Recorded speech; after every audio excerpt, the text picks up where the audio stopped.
O áudio que vocês vão ouvir agora é parte do podcast Xadrez Herbal. Caso vocês queiram ouvir mais sobre esse assunto e outros temas de política internacional, é só ir em xadrezherbal.com.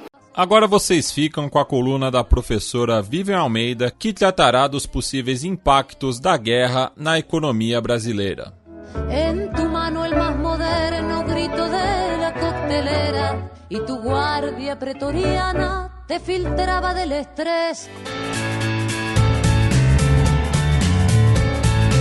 Gambito da Dama.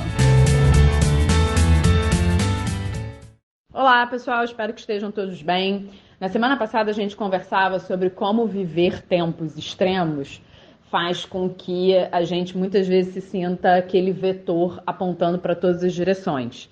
E ao apontar para todas as direções, a gente fica parado, né? Não consegue analisar, não consegue pensar, não consegue, e muitas vezes até não consegue nem sentir. E essa difícil equação da alternância entre sentir o momento, se preocupar com o momento, lutar para melhorar e sublimar parte para continuar a viver é sempre um equilíbrio muito difícil para a gente prosseguir. Dito isso, uma das propostas que a gente fez, né, na semana passada foi segmentar as análises para entender um pouquinho os pedacinhos que compõem o todo desse momento bem turbulento que estamos vivendo. E falamos muito sobre a questão da harmonização da informação e sobre como, no limite, questões operacionais, quando a gente fala de fluxo de dinheiro, elas são tão importantes quanto a própria circulação do dinheiro. Até porque até o próprio volume do dinheiro, né? Porque a circulação ela pressupõe uma série de camadas de segurança, de informação para ser efetivada. E esse foi o objeto da nossa aula, a força do hábito, da nossa coluna passada. Nessa coluna de hoje, eu vou falar de um assunto que eu sempre gosto muito de fazer, aprendi muito com os meninos isso ao longo desses anos, né? Que falar de economia internacional, muitas vezes parece que a gente, tá falando de um outro mundo de tão longe do nosso país e que falar do Brasil quase que não faz sentido, mas ao mesmo tempo, quando a gente vai aprendendo e se aprofundando em política e economia internacional, o que a gente percebe é que todas as decisões elas são afetadas nesse fluxo de passado, presente e futuro e, portanto, a gente observa essas transformações, observa a incidência dos momentos políticos nas nossas reações atuais e que vão desenhar o futuro das relações. E, portanto, né, assim, tudo que acontece no nosso país é uma interferência direta do que acontece no mundo e o que acontece no mundo tem também influência do que acontece no nosso país. No caso, saiu essa semana, né, saiu hoje, na verdade, hoje, sexta-feira, o resultado do PIB. E aí um dos resultados do PIB brasileiro, e dentre as várias análises que a gente pode fazer, a gente pode falar do passado, que reagiu erraticamente, né? Enfim, você teve uma queda no início do ano e aí depois teve uma aceleração no final do ano, teve o que a gente chama de efeito carregamento, que na verdade assim, veio que 3% do ano passado e do ano retrasado, na real, a gente cresceu, 1,6%. E o setor externo reduziu no último trimestre e isso a gente sempre dá a gente lança luz, né? Porque já tem bastante tempo que o setor externo carrega o crescimento econômico. E a preocupação que a gente tem quando a gente olha o resultado do PIB é a possibilidade do impacto inflacionário, porque a gente sabe que, na verdade, a inflação ainda afeta o resultado dos nossos números aqui no Brasil, e uma inflação alta aqui demanda uma moeda mais fraca também, né? E por que eu estou falando isso tudo e por que eu comecei a falar da guerra da Rússia, né? Porque quando você pensa na questão do conflito, um dos efeitos, uma das potenciais consequências do conflito para o mundo e para o Brasil, em especial, é a ideia de que você vai ter uma reorganização do comércio internacional, vai ter um impacto nas commodities, vai ter um impacto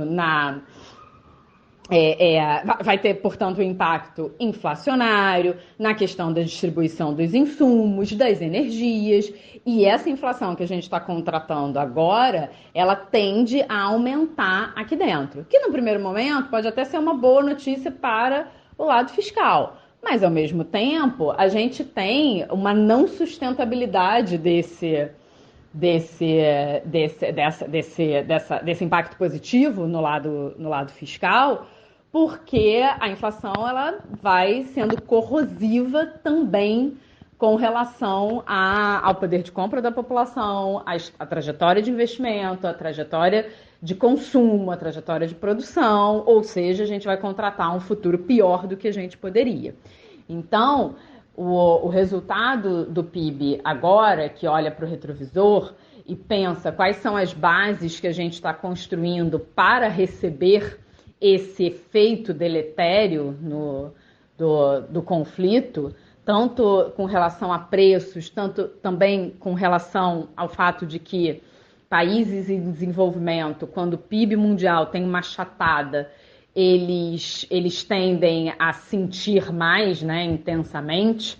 Na verdade, países em desenvolvimento, tendem a sentir mais intensamente todos os problemas, né? Em geral, contratam menos esses problemas e sentem mais. A gente pode ver isso com PIB, conflitos, mudança climática, a gente sempre tem uma incidência maior. Então, o resumo é que, é claro que você pode pensar, assim, eventualmente, você ter uma migração para o Brasil em termos energéticos, né? Uma questão de busca por autonomia energética e, com isso, fazer com que haja uma transferência da Rússia para o Brasil, mas isso ainda é no campo especulativo, assim, quer dizer, não é nem no campo especulativo, assim, a gente ainda não tem uma base consolidada, dados efetivos para garantir que isso possa acontecer. E também tem o fato de que, olha, qual o risco que as pessoas querem contratar de fazer essa transição da Rússia para o Brasil.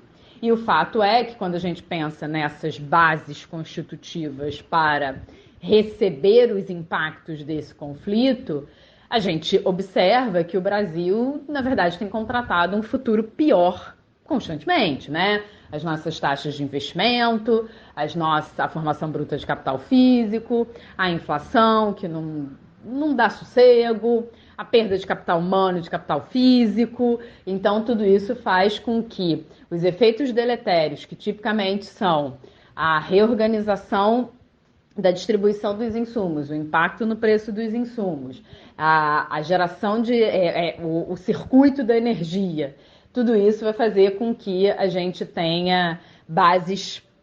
O que os resultados indicam hoje é que a gente tem bases piores para receber esses problemas e a reboque da redução do PIB global, a gente vai também nessa esteira. A gente não, em princípio, não tem esses elementos para pensar em que vai ser, vamos entrar numa trajetória de crescimento, vamos entrar na famigerada recuperação em V que o ministro sempre fala. Bom, pessoal, basicamente, assim, não trouxe notícia boa nenhuma, né?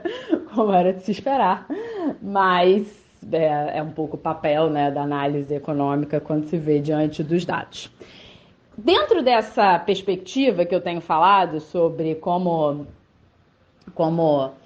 a gente para pensar e para observar notícias e episódios e acontecimentos e como isso acaba gerando uma espécie de angústia na gente, a dica que eu queria dar hoje, eu não sei se eu já dei essa dica, mas enfim, a dica que eu queria dar hoje era do podcast que a Tati Bernardi faz com o Thiago Amparo e a Vera Iaconelli, que é Quem Lê Tanta Notícia. Excepcionalmente, essa semana eles não fizeram por conta do carnaval, mas é sempre ótimo, sempre tem análises ótimas, é uma triangulação analítica maravilhosa, com 3 formas de ver o mundo, que obviamente ideologicamente é similar, mas ao mesmo tempo o olhar técnico é complementar. Então, assim, eu acho que é uma boa opção para a gente digerir um pouco no que a gente faz aqui, né? Que não necessariamente são break news, mas são notícias que a gente pode se debruçar, pensar, analisar e como que a gente vai absorver isso tudo. É isso, pessoal. Espero que tenham um ótimo final de semana e até semana que vem. Beijo!